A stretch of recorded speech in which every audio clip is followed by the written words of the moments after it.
പക്ഷെ ആ പെൺകുട്ടി ഇന്ന് ചെയ്തത് വളരെ മോശമായ ഒരു പ്രവൃത്തിയാണ്. ഇഷ്ടപ്പെട്ട ഒരുത്തിന്റെ കൂടെ ഒളിച്ചോടിപ്പോയി.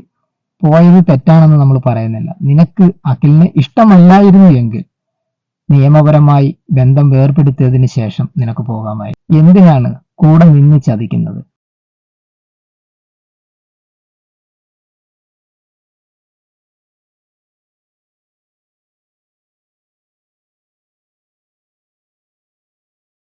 ഹായ് ഹലോ നമസ്കാരം, ഞാൻ അനിൽ സന്തോഷ്.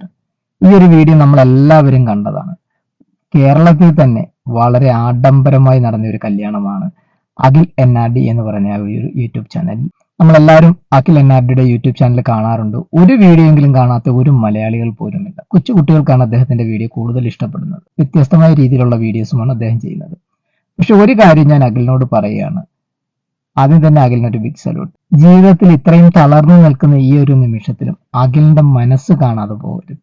കാരണം വേറെ ഏതെങ്കിലും ഒരു യൂട്യൂബർ അല്ലെ ഒരു ബ്ലോഗർ ആയിരുന്നു എങ്കിൽ ഈ പെൺകുട്ടി ഒളിച്ചോടിയത് ഒരു ആഘോഷമാക്കി മാക്സിമം ആ ഒരു പെൺകുട്ടിയെയും ഫാമിലിയെയും നാണം കെടുത്തിക്കൊണ്ട് കിട്ടാവുന്ന ഡോളർ ഒപ്പിച്ചാണ്. അതിനു വേണ്ടി കണ്ടന്റുകൾ അവർ ക്രിയേറ്റ് ചെയ്തതിന് മണിക്കൂറിനനുസരിച്ച്. പക്ഷെ ആ ഒരു കാര്യത്തിലാണ് എല്ലാവരിൽ നിന്നും വ്യത്യസ്തനാണ് അഖിലെന്ന് നമുക്ക് തിരിച്ചറിയാൻ കഴിയുന്നത്. അതൊരു നല്ല മനസ്സ് തന്നെയാണ്. ഇത്ര വിഷമഘട്ടത്തിലും നല്ല നല്ല ചിരിക്കുന്ന വീഡിയോകൾ വീണ്ടും അപ്ലോഡ് ചെയ്യുന്നു. അഖിലിനെ അനുകൂലിച്ചും അഖിലിനെ വിമർശിച്ചും എല്ലാ യൂട്യൂബേഴ്സും വീഡിയോ ആണ്. ഞാൻ ഉൾപ്പെടെയുള്ള യൂട്യൂബേഴ്സ് കണ്ടന്റിന് വേണ്ടി മാത്രമാണ് ഈ ഒരു സബ്ജക്ട് എടുക്കുന്നത്. പക്ഷെ അഖിൽ അവിടെ നിന്നാണ് വ്യത്യസ്തൻ. ഇന്നും ആൾക്കാരെ ചിരിപ്പിക്കാൻ വേണ്ടി മറ്റൊരു കണ്ടന്റാണ് അഖിൽ തിരഞ്ഞെടുക്കുന്നത്. ഈ കഴിഞ്ഞ വെള്ളിയാഴ്ച ദിവസമാണ് ഈ പെൺകുട്ടി ഒളിച്ചോടിപ്പോയത്. ആദ്യം തന്നെ പറയട്ടെ, വളരെ മോശപ്പെട്ട ഒരു പ്രവൃത്തിയാണ് ഈ പെൺകുട്ടി ചെയ്തത്.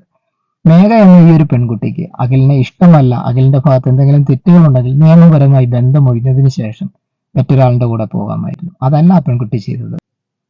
അഖിലിനോട് ഒന്നേ പറയാനുള്ളൂ, എന്തായാലും നിങ്ങളൊരു വലിയ മനുഷ്യനാണ്, നല്ല മനസ്സിനുടമയാണ്. അതുകൊണ്ട് തന്നെയാണ് ഈ പെൺകുട്ടിക്കെതിരെ നിങ്ങൾ ഒരു വീഡിയോ പോലും ചെയ്യാഞ്ഞത്. അതിന് ഒരു ബിഗ് സല്യൂട്ട്. എന്തായാലും ദൈവം എല്ലാ സങ്കടങ്ങളും മാറ്റിത്തരട്ടെ എന്ന് ആത്മാർത്ഥമായി പ്രാർത്ഥിക്കുന്നു.